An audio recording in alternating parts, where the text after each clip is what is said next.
I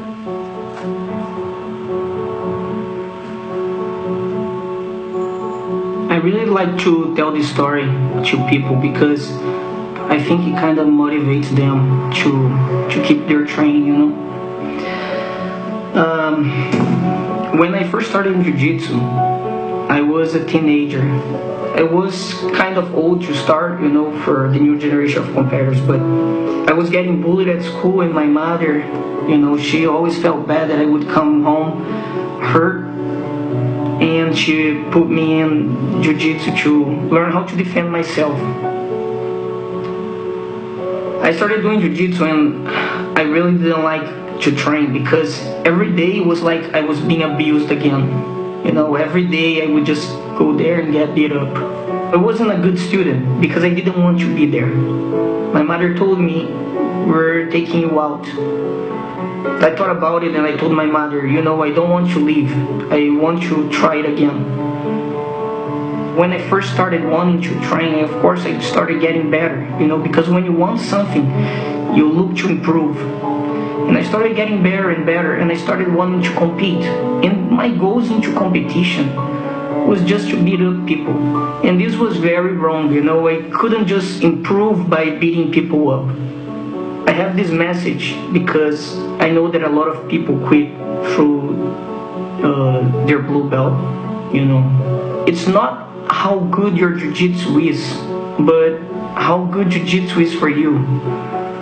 And a lot of the times, people can't see that. They get so worried about getting better in jiu-jitsu that they don't become the person that they should be, and they're never gonna evolve as a martial artist. The biggest lesson in my whole life was from my instructor. When I was a brown belt and I was able to win the World Cup, which back then was the biggest tournament for me, I didn't get promoted. And I was so mad because I thought that I could be a black belt and I thought I could compete at that level. And a couple of months passed and my jiu-jitsu was just not there anymore. I didn't want to compete, I didn't want to train. And my instructor said, okay, now that you're not training, why not prove yourself? Go one weight higher against the world champion and test yourself. And I'm like, I'm not training, why should I do that? And he said, because you need to test yourself, go ahead and do it. So he registered myself and he made me do it. My instructor brought everyone up into that tournament because he was very confident that I was going to lose. And he wanted everyone to see that I could lose too. At the podium, he says, you see, you don't train jiu-jitsu, you can even tie your belt. And I said, my belt is tied correctly. What is it wrong with my belt? I'm sorry. So he said, you have to posture up, and I'm gonna do the knot, but at the gym I'll explain to you how. So he does the knot, and he said, okay, now you can look down again.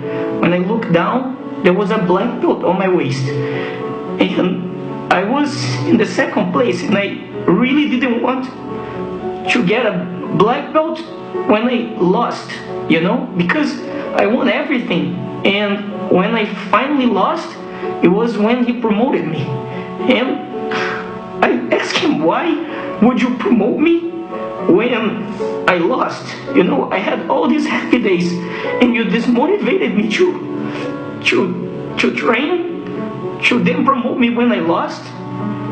And he said, Caio, I never trained you to be a champion. You're a champion because you dedicated yourself to it. I trained you to change people's lives like jiu-jitsu changed yours. I am promoting you to black belt because your jiu-jitsu has helped so many people at the gym. It's time for you to change people too. And if I promoted you in one of the days that you won, you would just think that you're getting promoted because you're a champion. And I wanted you to see that I'm promoting you because it's time now for you to be a teacher. If you're going to be a champion one day, great. You have to pass the right message to others.